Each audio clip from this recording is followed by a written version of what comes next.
Umani ng iba't ibang reaksyon ang pagbibitiw ni Vice President Sara Duterte bilang Education Secretary at Co-Vice Chairperson ng NTF-ELCAC. Narito po ang aking report. Ang aking pagbibitiw ay hindi lulan ng kahinaan, kundi dala ng tunay na malasakit para sa ating mga guro at kabataang Pilipino. Ito ang mensahe ni Vice President Sara Duterte matapos kumpirmahing nagbitiw na siya bilang Education Secretary. Ayon sa Vice, nagbigay siya ng 30-day notice para masiguro ang maayos na transition. Base sa kanyang resignation letter, irrevocable ang kanyang pagbibitiw bilang kalihim ng DepEd at co-vice chairperson ng NTF-ELCAC.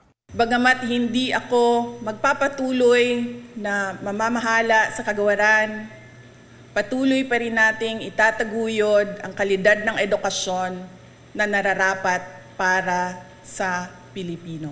Mananatili akong isang ina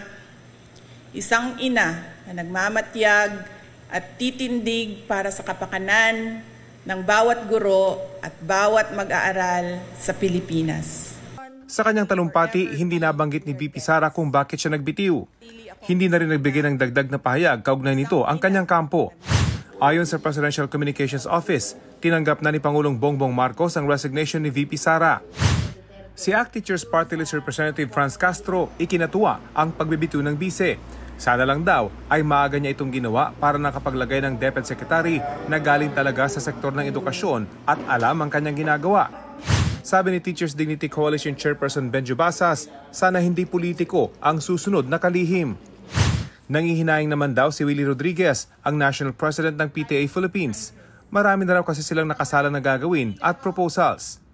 Ilang Vice Presidente na rin ang nagbitiw noon sa gabinete, gaya ni na dating Vice President Salvador Laurel, Joseph Estrada, Gloria Macapagal Arroyo, Teofisto Gingono Jr., Jejo Marbinay at Leni Robredo.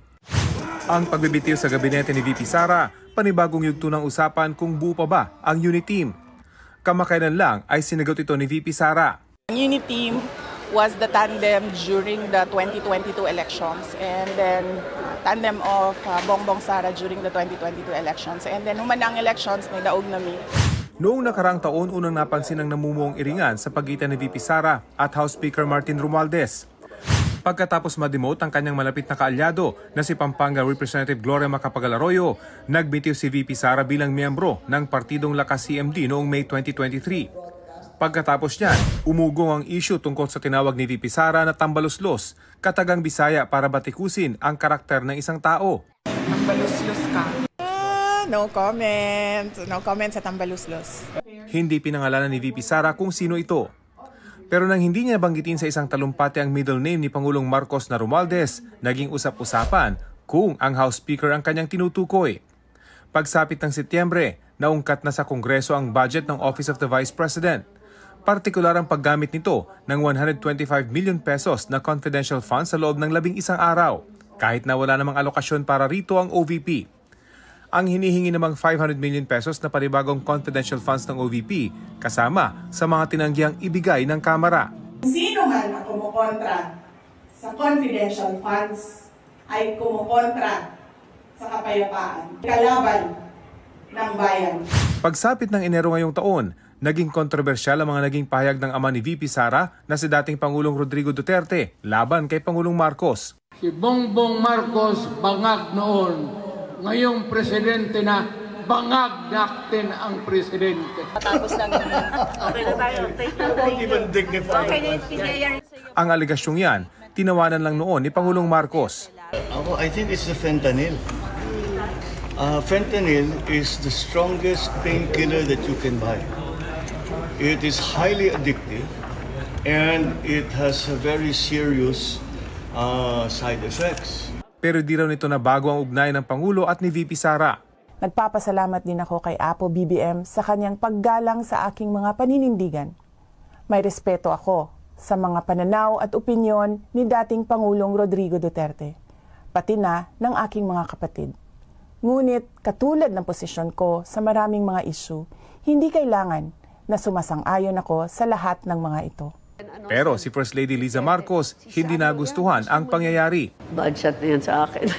I was always kind to her. For me, nasaktan ako because My husband will do everything to protect you. You run together, di ba? Sama-sama tayo, babangon muli. Pupunta ka sa rally, tatawagan yung presidente mong bangag, di ba you're going to laugh? Tama ba yan? Even Lenny never did that. Bilang tao, karapatan ni unang ginang Lisa Marcos na makaramdam ng sama ng loob at galit. Subalit, ang kanyang personal na damdamin ay walang kinalaman sa aking mandato bilang isang opisyal ng pamahalaan. Magiging epektibo ang resignation ni VP Sara sa July 19, 3 araw bago ang ikatlong State of the Nation address ni Pangulong Marcos. Para sa Diyos. Kapuso, alamin ang maiinit na balita. Bisitahin at mag-subscribe sa GMA Integrated News sa YouTube. Sa mga kapuso abroad, samahan niyo kami sa GMA Pinoy TV at sa www.gmanews.tv.